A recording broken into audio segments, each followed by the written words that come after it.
Well, dear colleagues, I'm very honoured to be invited to present this keynote at the opening of this international conference. And my role has been to offer an international overview on the theme of the conference, which really links that theme with my own specialist research interest, which is in policy and practice in teacher education. In so doing, I want to work through 4 sections. First of all, I want to present a simple argument, then review some work about teacher education around the world that I've been doing, then to turn to teachers and teacher educators around the world and consider their professional development needs. And then towards the end, I want to offer an example of a way of bringing all these things together, coming from my former place of work, the University of Oxford, before heading for the conclusion. And the conclusion that I come to is that professional learning for educators should be undertaken in a community of inquiry, which brings together at least the university staff involved, the school staff, and beginning teachers. And I understand that a community of inquiry may be a difficult phrase to translate, but I hope that by the end of this presentation, you will have a feel for what I mean by the term inquiry in the context of professional learning for teachers. So, without more ado, the first part is my simple argument, bringing together teaching, teacher education, and professional development. When I was working in Scotland a few years ago, a major report on teacher education was published, written by Graham Donaldson. He set out how he saw teachers and teaching, the vision of teachers as increasingly expert practitioners whose professional practice and relationships are rooted in strong values, who take responsibility for their own development, and who are developing their capacity both to use and to contribute to the collective understanding of the teaching and learning process. And certainly this is the kind of definition that I think is required of teaching in the 21st century. Teaching is a complex and challenging occupation, requiring people who are adaptable, resilient, and imaginative. And following this definition, I would argue that the 4 following principles are all important. Becoming a teacher is a process which is both social and personal. It's collective and individual. Teachers' professional development takes place on a continuum, commencing during pre-service training and continuing during induction into the profession, and then lifelong throughout teachers' careers. Thirdly, it is based on both experience in classrooms and schools and on study, and ideally adopts an inquiry orientation, which suggests the incorporation of elements of educational research. A key element, finally, of developing as a teacher comes through supporting the professional learning of others, including beginning teachers. So that's the argument behind what I want to say during this presentation. So I want to turn now to part 2 and consider some work I've recently been involved in on teacher education around the world. I wish to draw on work done by an international research network under the auspices of the World Education Research Association, which was led not just by myself, but with my colleague from Arizona State University, Maria Teresa Tatu. We asked colleagues in 12 different national settings to analyze the professional knowledge that was seen to be important within their teacher education systems and to suggest where that knowledge came from. Here are the 12 countries. I'm afraid France isn't among the list, but maybe next time. In reading through the 12 accounts from these different countries, as you would expect, we found both similarities and differences. This turned out, indeed, to be a very good illustration of what some scholars have called vernacular globalization. That is, the influence of national histories and cultures has a significant influence and mediating effect on the pressures of convergence brought about by global competitiveness, indeed globalization, what Pasi Sahlberg famously called the germ that has spread around the world, the germ, the global education reform movement. In our 12 country cases, we identified 6 important themes that seem to illustrate this vernacular globalization in teacher education very well. And on the right-hand side here, you see those 6 themes listed. And I'm going to say something about each of them in turn.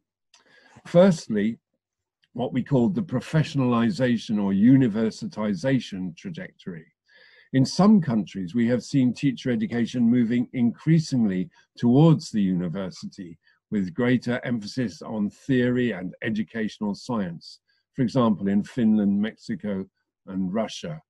On the other hand, in some countries, we've seen the reverse of that, what has been called the practicum turn, the belief that teaching is best learned in schools, school-based or employment-based training. And certainly in England, that's been the move, and to some extent in the USA and Australia. So that's theme 1, which shows differences between our 12 countries. Secondly, theme 2 is about the relationship between research, policy, and practice. This cycle suggests a very logical, rational relationship between those 3 aspects. But in reality, in all countries, there are some tensions and some difficulties in the way in which research, policy, and practice communities relate to each other. And that's been very interesting to consider those differences. The third theme is a long-standing theme in teacher education. It's about partnership and their roles in teacher education. The relationship between schools and higher education is what is usually referred to as partnership. And in some countries like Finland and England, we've seen enhanced partnership between schools and higher education. And that's often led to very positive mentor training and development for teachers in schools.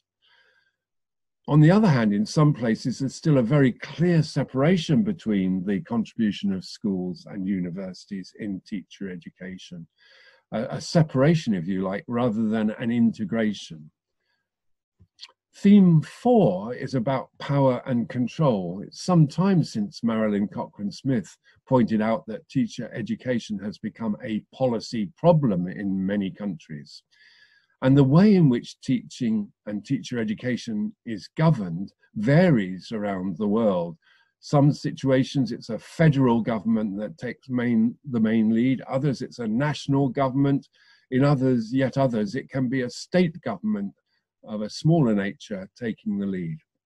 And what seems to be significant, whatever the organization of governance, is what is the relationship between the professionals concerned, the teachers and teacher educators, and the politicians and policymakers. There are in many countries relationships of low trust, in other countries relationships of high trust between these stakeholders. Fifth theme we call the impact of performativity and accountability and the rise of standards. We've seen a global spread of standards in education, not least in teacher education. These are usually defined as knowledge, skills, or dispositions, in short, observable behaviors. But there is an underlying question, which is whether teaching can be fully described and defined through lists of standards or competencies. Also, there's an issue about the inclusion in those standards of values statements. In some countries, there's an emphasis on social justice issues, including inclusion and diversity. In some countries, there's reference to teachers using evidence in informing their teaching, including research. So it does vary very much.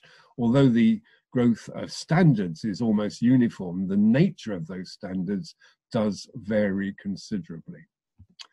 The sixth theme is about digitization. I think we would recognize now that we live in a networked society, as Castells called it, we would also recognize the important influence of social media amongst the communities of the world.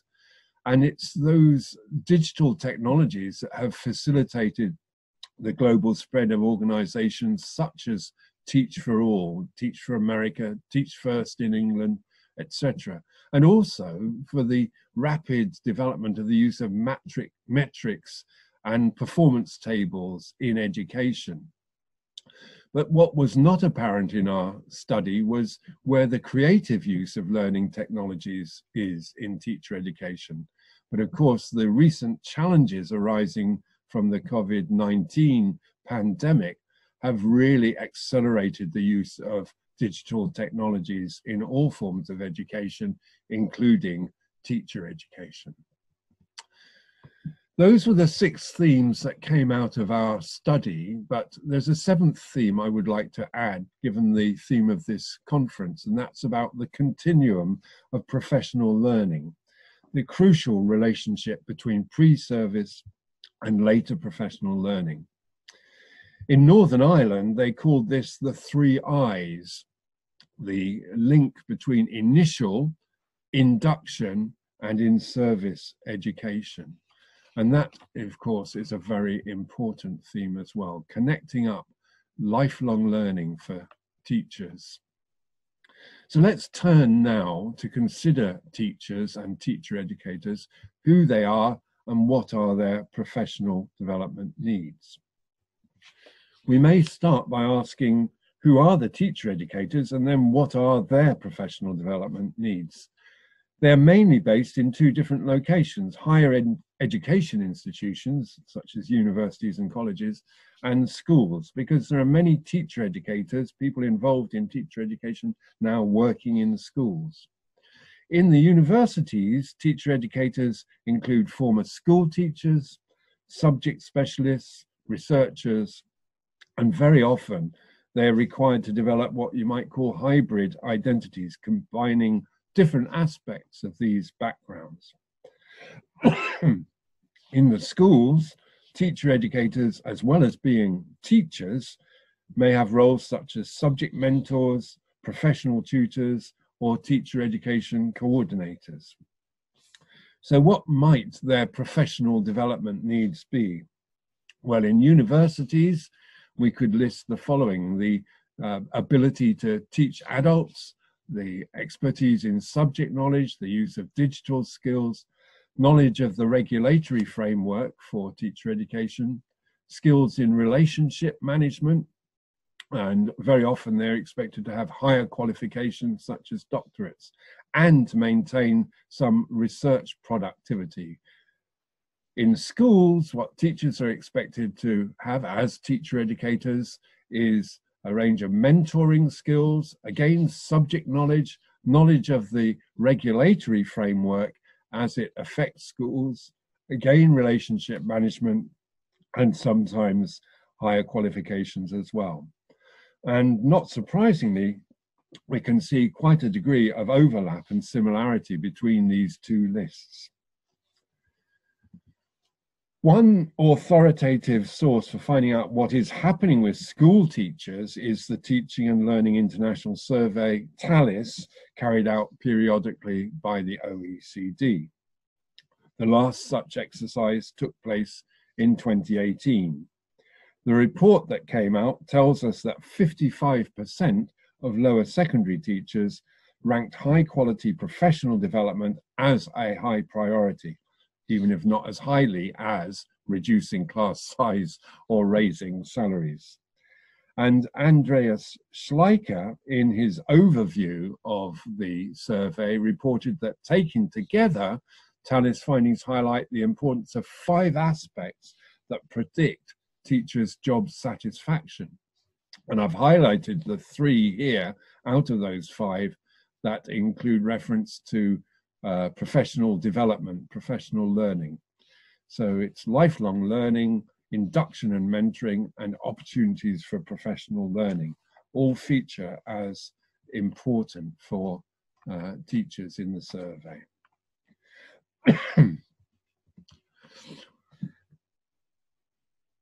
Our next question may be, whose responsibility is it to provide these forms of professional learning and development for school-based or university-based educators? Well, if we look internationally, we can see that national or state governments very commonly take responsibility for establishing and implementing their own regulatory frameworks. But in many countries, there are also professional bodies for teachers, such as teaching councils, that may have significant responsibility for upholding professional standards. And as we noted in our review of teacher education in 12 nations, all countries now appear to have some form of standard statement for teachers. So the answer to who is responsible for the professional development of teachers does vary enormously around the world, but there is almost always one or more responsible organization. And just to pick a couple of these examples, you can see more about these in the full paper that I've prepared, but just to mention two here, Australia, where the role of the Australian Institute for Teaching and School Leadership, AITSL, has a very clear commitment in fulfilling its role to supporting professional learning of teachers throughout their careers. And finally, before moving on, I want to refer to the so-called United Kingdom, where actually approaches vary considerably between the four parts of the United Kingdom: England, Wales, Scotland, and Northern Ireland, with England actually being something of an outlier, especially with regard to policy and practice in teacher education. The peculiar approach in England was what led to the establishment of the inquiry undertaken by the British Educational Research Association, BERA, into the links between teaching and educational research. The report from that inquiry came out in 2014 and offered the following conclusions: that internationally, inquiry-based or research-rich school and college environments are the hallmark of high-performing education systems. Secondly, to be at their most effective, teachers and teacher educators need to engage with research and inquiry. This means keeping up to date with the latest developments in their academic subject or subjects, and with developments in the discipline of education. Thirdly, teachers and teacher educators need to be equipped to engage in inquiry-oriented practice. This means having the capacity, motivation, confidence, and opportunity to do so. And finally, a focus on inquiry-based practice needs to be sustained during initial teacher education programs and throughout teachers' professional careers. This is the point again about lifelong learning, the continuum of learning for teachers. Now, that report led to this simple depiction of the three elements of teachers' professionalism. Elements 1 and 2, the subject and pedagogical knowledge and practical experience, were long established and recognized. But in drawing up this graphic, we suggested a third element, research literacy. And it's the ability, the capacity to integrate knowledge from different sources, from all three sources, and to apply and adopt them in practice that makes for the 21st century teacher. The implications for professional development are clear. Teachers need support, not only in their subject and in their pedagogy, but also in their inquiry skills, their understanding of research processes, and all of this needs to be related to the real context they are working in. Now, before I finish, I want to talk about one example of trying to bring all of this together that we were developing at Oxford, at the university there while I was working there, the Oxford Education Deanery. It really was an attempt to bring these kinds of ideas into practice. It built on the very successful approach to initial teacher education carried out by the university's education department since the 1980s, which is known as the Oxford Internship Scheme. And the principles of the deanery were about investing in the future of the teaching profession, doing high quality research relevant to the future of the profession, developing the best subject pedagogy, working with young people to sustain their engagement in learning, creating strong learning environments, adopting a constructive and critical approach to curriculum development and assessment, and drawing on and contributing to the pool of expertise across all participants. And in this graphic description, you can see on the left the three layers of engagement: initial, continuing development, and research, all three of those interacting.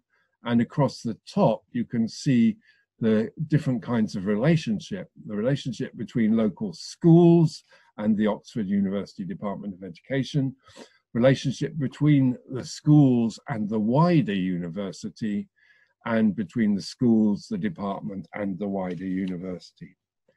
And since it started some 7 years ago, the Oxford Education Deanery has been successful in bringing teacher education, research, and professional development together in a creative and mutually beneficial way for all concerned.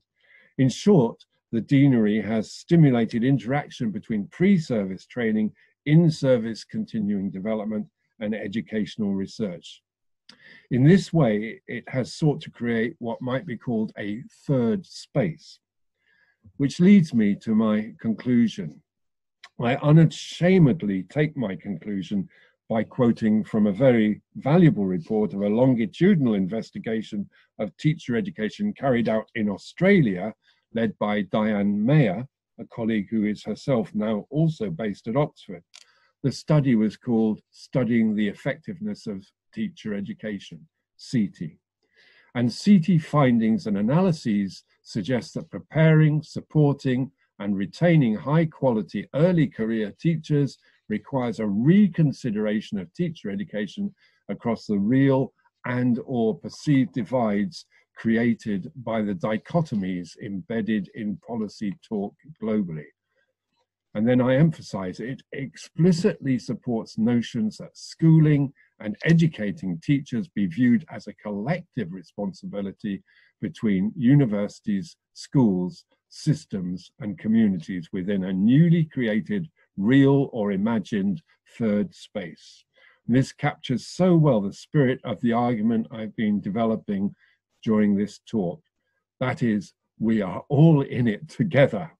The Oxford Education Deanery is one small local attempt to put these aspirations into practice, and it involves the professional learning of everyone concerned: university staff, school staff, and beginning teachers.